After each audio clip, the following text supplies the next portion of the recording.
एक बार एक मूर्तिकार शहर से मूर्ति बनाकर वापस अपने घर को जा रहा था। जंगल से होते हुए वो अपने घर को जा ही रहा था कि अचानक चलते चलते दोपहर हो गई और मूर्तिकार ने कहा, धूप बहुत तेज हो गई है, मुझे रुककर कहीं पर आराम कर लेना चाहिए और फिर आगे चलते हैं।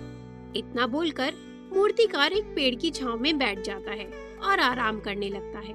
अचानक उसकी नजर एक पत्थर पर पड़ती है तो मूर्तिकार बोलता है, अरे ये पत्थर तो बहुत अच्छा है, क्यों ना बैठे बैठे इस पत्थर से एक शानदार मूर्ति बनाऊं। बाद में गांव वालों की सहायता से मैं इसे लेते जाऊंगा।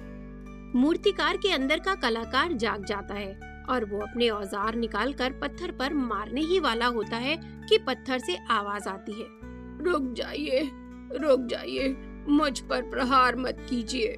मूर्तिकार डर जाता है और पत्थर पर नहीं मारता है और मूर्तिकार बोलता है, अरे ये क्या है, ये तो डरावनी जगह लग रही है। ये पत्थर तो बोल रहा है, मैं यहाँ से कहीं और चलकर आराम करता हूँ, यहाँ पर बैठना ठीक नहीं है। ये पत्थर तो बोल रहा है, मैं कहीं और जाकर आराम से बैठता हूँ। इतना बोलकर मूर्तिकार वहाँ से चल देता है और वहाँ से कुछ दूर आगे जाकर एक दूसरे पेड़ के नीचे बैठकर आराम करने लगता है। हाँ, ये जगह सही है, यहाँ बैठ जाता हूँ। फिर मूर्तिकार देखता है कि वहाँ भी एक पत्थर है। इस बार मूर्तिकार से रहा नहीं गया और उसने मूर्ति बनाने की ठान ली। अरे यहाँ पर भी पत्थर है, चलो इसी पत्थर से मूर्ति बना लेते हैं। अब मूर्तिकार इस बार फिर से अपने औजार निकालता है और पत्थर पर प्रहार करने लगता है, पर इस बार पत्थर से कोई आवाज नहीं आती है। इस पत्थर से तो कोई आवाज नहीं आई, शायद वो मेरा भ्रम होगा। मूर्तिकार आराम से काम करता है और बहुत ही अच्छी मूर्ति बनाकर तैयार कर देता है।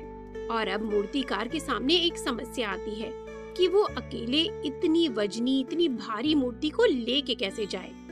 अरे वाह, कितनी अच्छी मूर्ति बन गई।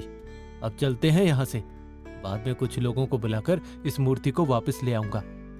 अब मूर्तिकार जंगल से निकलता है और अपने गांव की तरफ जाता है और देखता है कि वहाँ पर कुछ लोग बात कर रहे हैं। अरे भाई, मंदिर तो बन गया, अब मूर्ति कहाँ से लाएं? अपना मूर्तिकार तो शहर गया है मूर्ति बनाने के लिए। मूर्तिकार हंसते हुए बोलता है, अरे भाई, मैं तो आ गया हूँ और मूर्ति भी बनकर तैयार है। अच्छा, कहाँ है मूर्ति? मूर्ति यहीं जंगल में है, चलो चलकर ले आते हैं। अब गांव वाले जाते हैं और मूर्ति को उठाकर ले आते हैं और उस मूर्ति को मंदिर में स्थापित कर देते हैं। तभी उनमें से एक आदमी बोलता है, अरे भाई, मूर्ति तो आ गई, पर एक पत्थर और चाहिए जिस पर हम नारियल वगैरह फोड़ सकें। अचानक मूर्तिकार ने बोला, अरे भाई, उसका भी इंतजाम है मेरे पास। जंगल में थोड़ा सा आगे एक और पत्थर है, चलो उसे लेकर आते हैं और यहाँ पर रख देते हैं।